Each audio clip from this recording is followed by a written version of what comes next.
there a better way to say that? I don't know if it's been on podcast or off podcast, but this is not the first time that you've mentioned the term bio break. And you're the only person I know who's ever used it. And I think it speaks to the corporate world that you live in that I don't. My students ask for a brain break all the time. They want a brain break if I've been working them too hard. They'll go, can we get a brain break? And depending on how much we have left to do, I might say yes or no. What a benevolent dictator you are. Oh, yeah, that's me. I think they are outing the rest of the educators by saying, man, this class, unlike the rest, is engaging our brains in a meaningful way. We're not used to that. We need a break. Sometimes they will ask for a brain break after an alarmingly short period of time, like 15 minutes in the class. They're like, can we get a brain break? And we have not worked our brains enough to need a break. What can be frustrating is that there is neuroscience that suggests that a little brain break is helpful. And what seems to be most helpful is to say, all right, I taught you this thing. Now, the next thing we're going to do is ABC, and you're in charge of ABC. Let's take a 5-minute break. And when you get back, you're going to be doing A, B, and C. And that 5-minute break does seem to be, the gears are turning while they're, taking a walk around the hallway or going to the restroom real quick. And they come back and they did need that time to kind of get ready to do the thing, which can be annoying because you really just want them to keep working. But the brain break does help sometimes. I can imagine it works in a few different ways. Some is just rest is important for recharging and that sort of thing. But I also imagine that the offloading to the not quite subconscious, but less than direct conscious can be helpful for abstract thought and lateral thinking, connecting ideas that maybe if you were focusing too hard in your conscious mind, exactly, you wouldn't be able to put together. Yes. So it's not just a break. It's actually more that you're giving another part of your brain a workout. Yes, I like that. You don't want to extend it too long because then they get home and their parents ask them what they did today. And they say, just hung around. And they all have a good laugh. I so badly want to talk about the implications of that familial laugh, but I think anyone listening right now would be lost because they don't know what we're talking about. Dear listeners, we're on minute 98 of the Christopher Columbus film Home Alone, starring Macaulay Culkin. Culkin? He did call it that, didn't he? What, a Chris Columbus film? No, why would he call it that? No, he called it Home Alone. Who called it what? Who shot who in the what now? I got milk. Did you get the eggs and fabric softener? I got them. I don't know what you're referencing. The way he says that line? Oh, who says I got them? Well, again, I'm skipping ahead before you've even done your summary, but I'll go ahead and give the listeners and you a sneak peek into my psyche and how it interprets the events of this minute. For as long as I can remember, this line has struck me as very odd. The way he says, I got the milk, eggs, and fabric softener. I hear it as I got some milk, eggs, and fabric softener.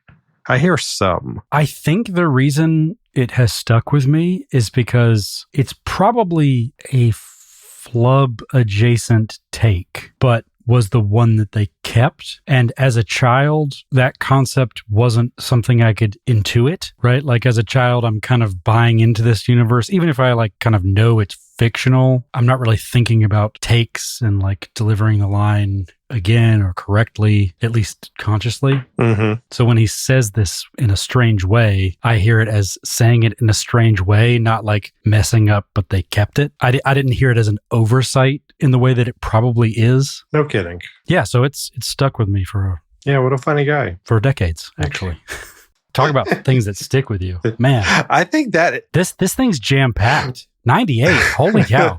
Well, let's talk about it. In minute 98 of Home Alone, the family is reacting to Kevin's revelation that he has gone shopping. And he clarifies that he got or some or inaudible noise, milk, eggs, and fabric softener. And then Peter McAllister, the father, says, no kidding, what a funny guy. Kate says what, but I really want to get into what a funny guy later. And then he asks what else they did. And that's when Kevin delivers his just hung around. Everybody laughs. And then everybody kind of like breaks up and like they're just going back to their normal stuff. Buzz has that funny line like he can't even tie his shoes. He went shopping. And then Kevin, with his family dispersing, is drawn to the window for some reason, and the music starts going. It cuts to Peter McAllister, the father, finding a gold tooth on the floor and says, "Honey, what's this?" And then we go back to Kevin as he is approaching the window. The camera's outside, and he's walking towards the window. And I believe that's where a minute ends. I have to say, from a quality perspective, great summary. From a density perspective, I'd say probably on the higher end. In terms of this minute just being dense with moment? No, I mean in that I have had the pleasure of hearing so far 98 of your summaries. Ish. I think we maybe experimented with my poor ability to deliver a summary a few times here and there. So let's say 90-ish. I enjoyed all of yours. Okay. Let's say I've heard 90-ish summaries from you, and I've enjoyed 90-ish of them. It's my perception that this one was one of the more dense. That's a bad thing. Nope. That's why I start with the clear value judgment first, so that there's no confusion around anything that's more just an observation. Because I could also say lengthwise, it might be one of the longer ones due to that density. Granted, maybe a little too heavy on the commentary within the summary. I don't know. I felt really good about it. Okay. Well, the listeners can get to us with the minute recap summary density assessment at verygmail.com. Well, and this is where I would like to test my hypotheses with like some agents or something. Have them check transcripts and audio lengths of like timestamps. Yeah. Just to validate what I feel. Because like my perception could be way off, but it feels like that one was like a bit longer and more dense, which again, I can see why you would take that as like a value judgment. That's a negative one because things, what is it? Time flies when you're having fun. So I should perceive it as half a second summaries every time. But I still think there's part of my internal clock that stays objective while I'm enjoying myself. And now that review of your summary was both longer and more dense. True. I'm okay with it. I'm a grown-up. Just okay.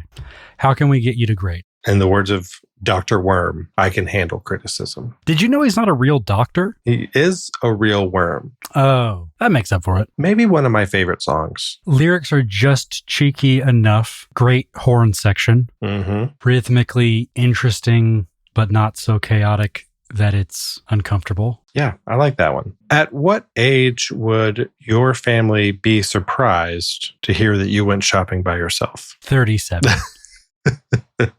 Okay. I would not consider myself a very independent person. No? April Fools.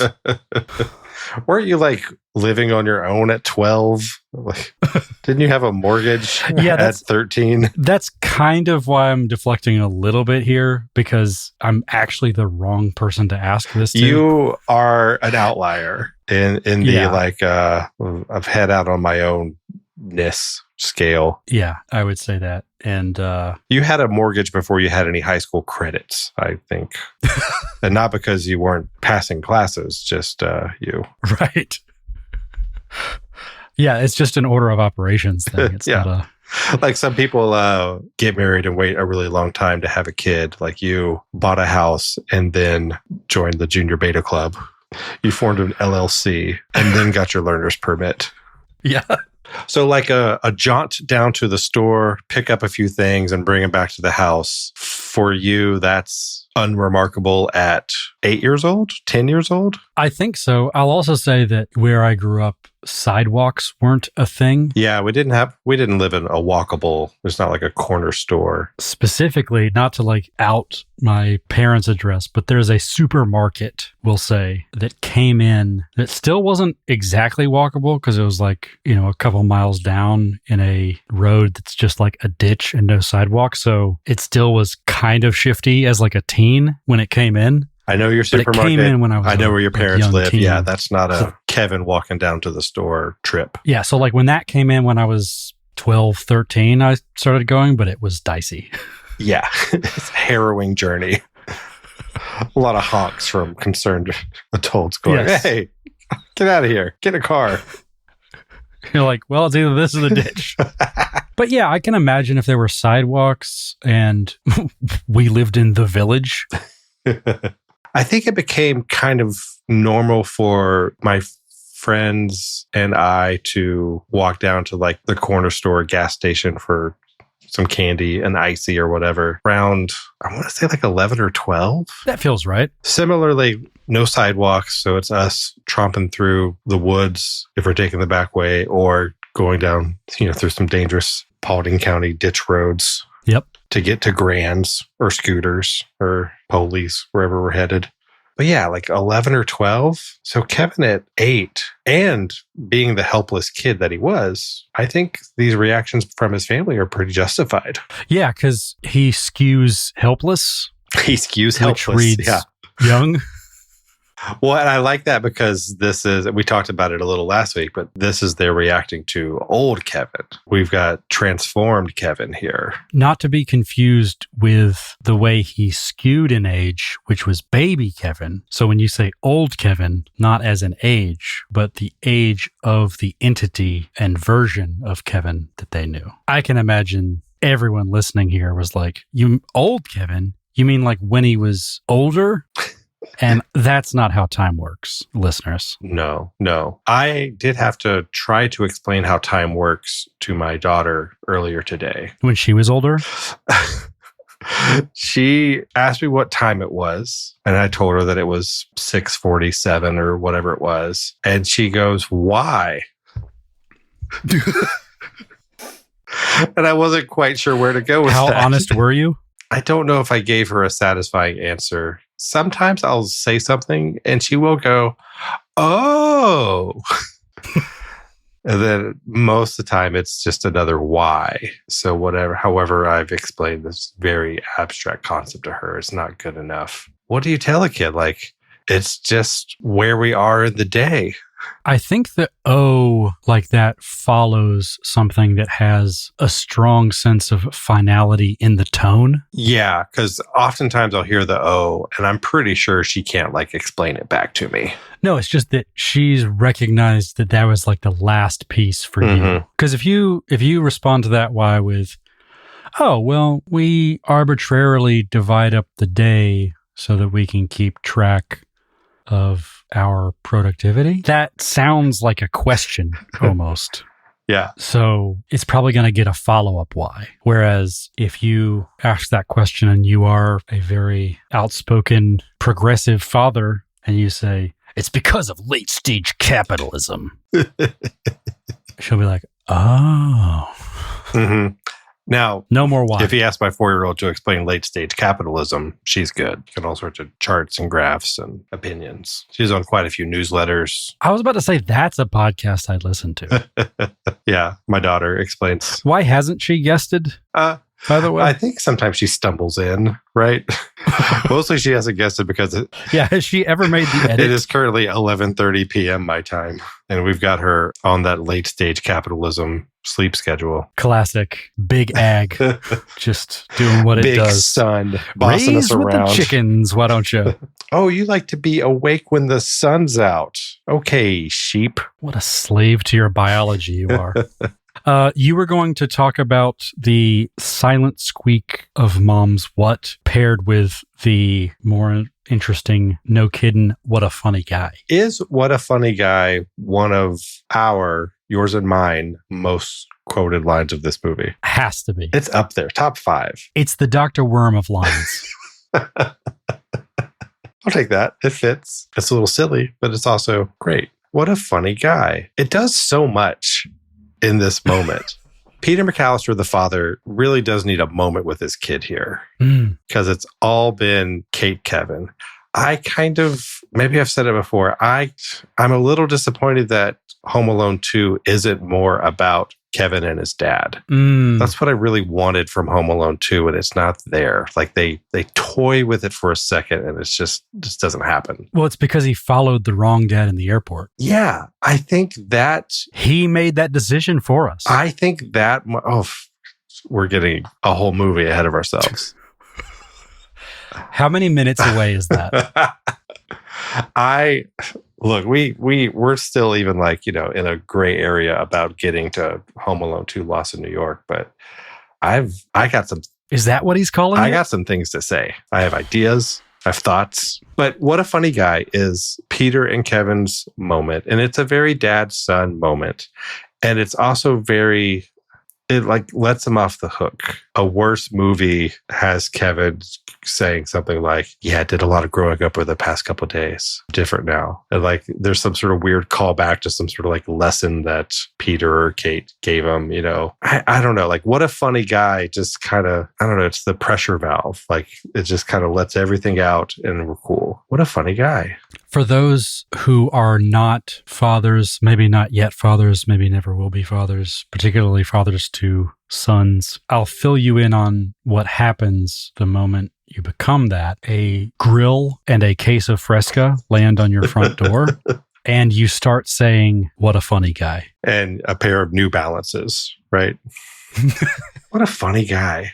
I will say in the script, we didn't really visit it last minute, but in the script, we do get a little taste of what we were talking about last week in that all of the siblings get a little moment with Kevin. They all get to come up. Did any of them say the film title? Because I think that would be the...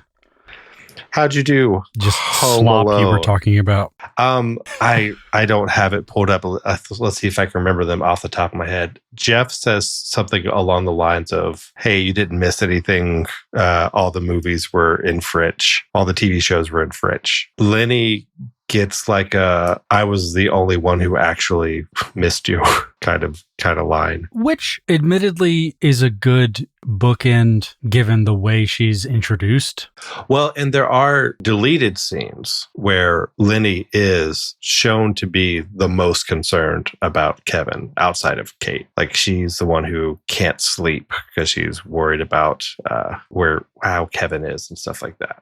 It's funny because she's worried like a mother. She's whereas Megan is worried academically. Yeah, and Megan gets she gets the sarcastic. She says like, oh, like she gets to reply to Lenny and say like, oh, whatever. Like I cried for him a couple times and some of them were real. She gets like a little sarcastic remark like that. Perfect. Right. But they're not in the movie. They only let Buzz get that little moment, which is fine with me, really. I think you and I would appreciate the 2.5 hour version of Home Alone, but I'm okay with what exists. The extended edition, that's what we need, Jared. We need like those Peter Jackson fake leather bound DVD sets of like the 4-hour version of these things. I appreciate you validating my earlier point that your lengthier summaries are a delight, and I appreciate them. Extended edition. Your extended summaries. Hard to say RE counterfactuals, but do you think we would appreciate the 2.5 hour version if we hadn't first seen the 90-minute version? No, I want the 90-minute version. I think what we have on record, pretty close to a perfect movie. I would like to occasionally visit the bloated version. The longer than it needs to be version. I would love to see the longer than it needs to be version. Every now and then. It wouldn't always be my go-to. I would acknowledge it as the unnecessarily bloated version. The what a funny version. All of that is only like the first half of this minute. Which brings us to the most sinister part. What are the implications of a group very knowingly laughing at Kevin's reference to what just happened to him? That he just hung around? They didn't laugh at what he said. They laughed at the joke he made, meaning that they were watching like we were watching. I never thought of it that way. So you take their laughter to mean that when Kevin says just hung around, it's obvious sarcasm, irony, whatever. And the implication is that he was up to all sorts of stuff. No, he's referencing being hung from a door just hours prior. Do you think that it's like a specific reference to that moment? I've never read it that way. And this is the horror thriller plot twist where they all laugh going, we know. This is a very different interpretation of this moment than I've... This is the moment that this film becomes a horror movie. It's a reveal. How sincere are you being right now? Like 30. Do you think that when he says just hung around, he's explicitly alluding to being hung up by the wet bandits on the hook in the Murphy home? That one, while still not 100%, is something I do feel could be possible. Like, it's fresh in our memories. It is, in time, the freshest and like final piece before he was saved. And if you're editing, that doesn't strike you as weird because it's fresh. So I think it could be. This is maybe, this moment is for the audience and not for the family. Right. But the family laughs. Yes. Because they are also the audience. Sorry. Okay, that's the last. That's the last.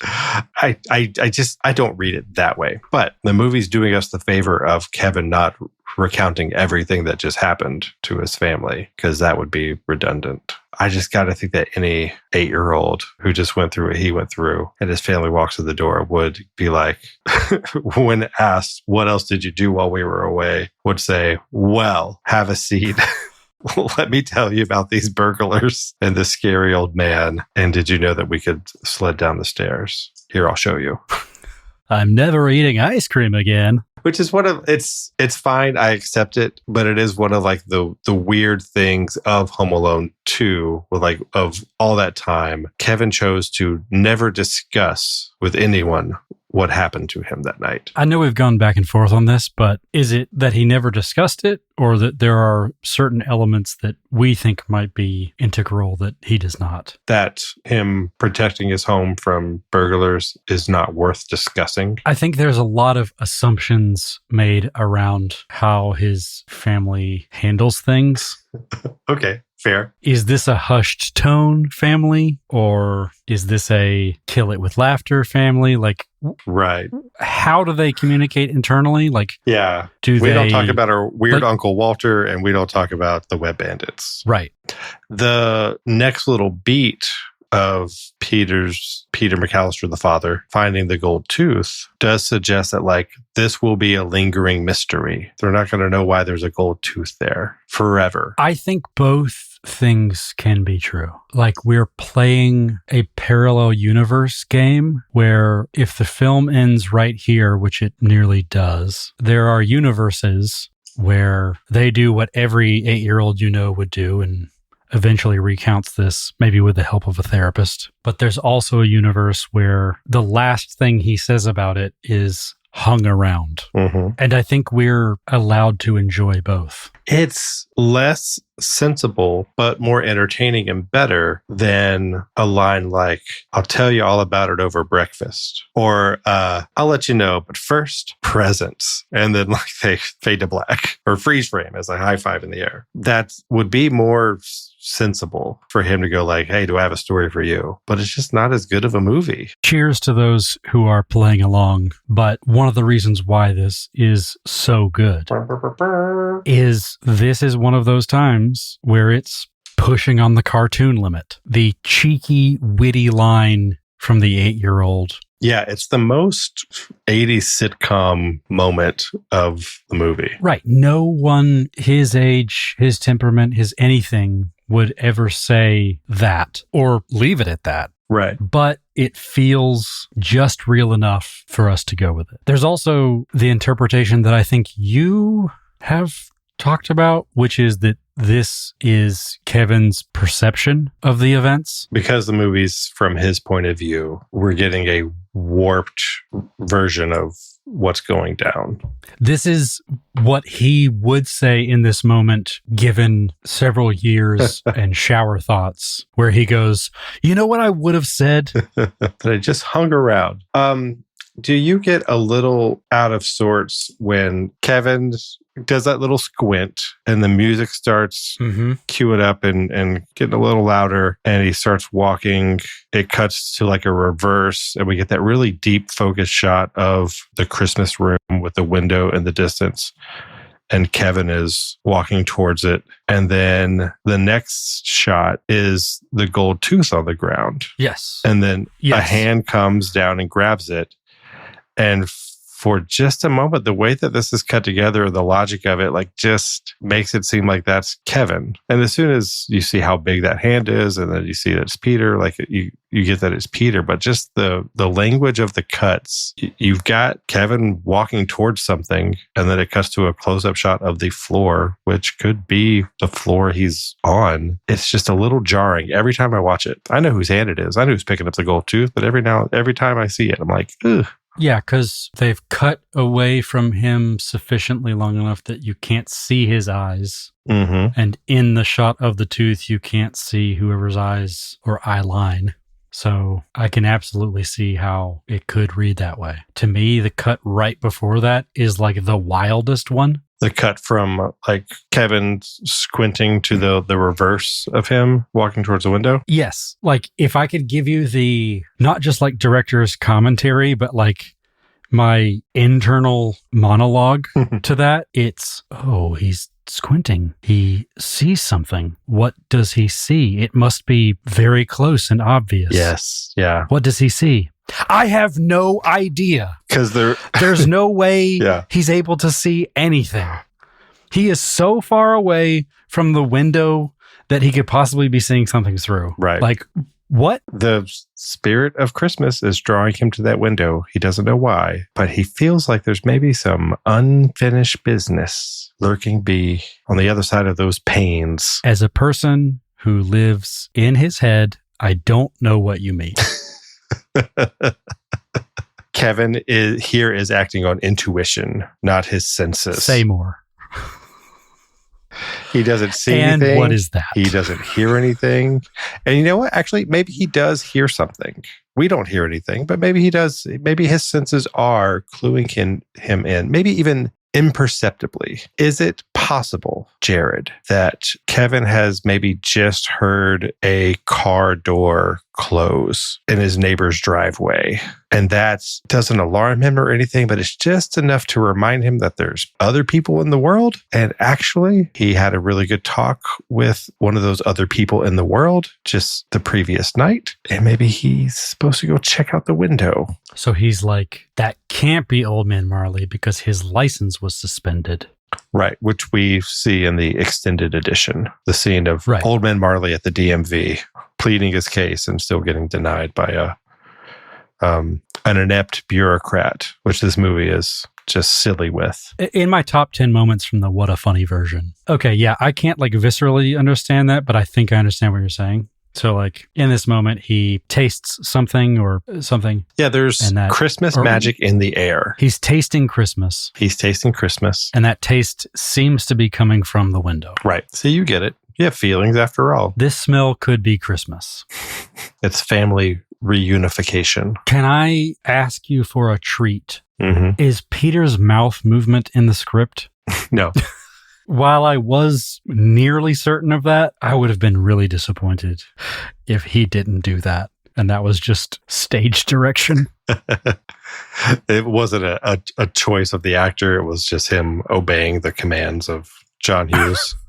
I hate to admit this, but if I were to find that out, I would like him as an actor just so much less. I'd be like, you're just a husk. Which mouth movement are you speaking to explicitly? When he's looking puzzled at the tooth. Oh, yeah. Yeah. Okay. And he, similar to Kevin, who hears Christmas, has some sort of sensation like in his mouth. Yeah. One thing that I don't think ever gets captured in the various reviews of this film are its mouthfeel. Home umami.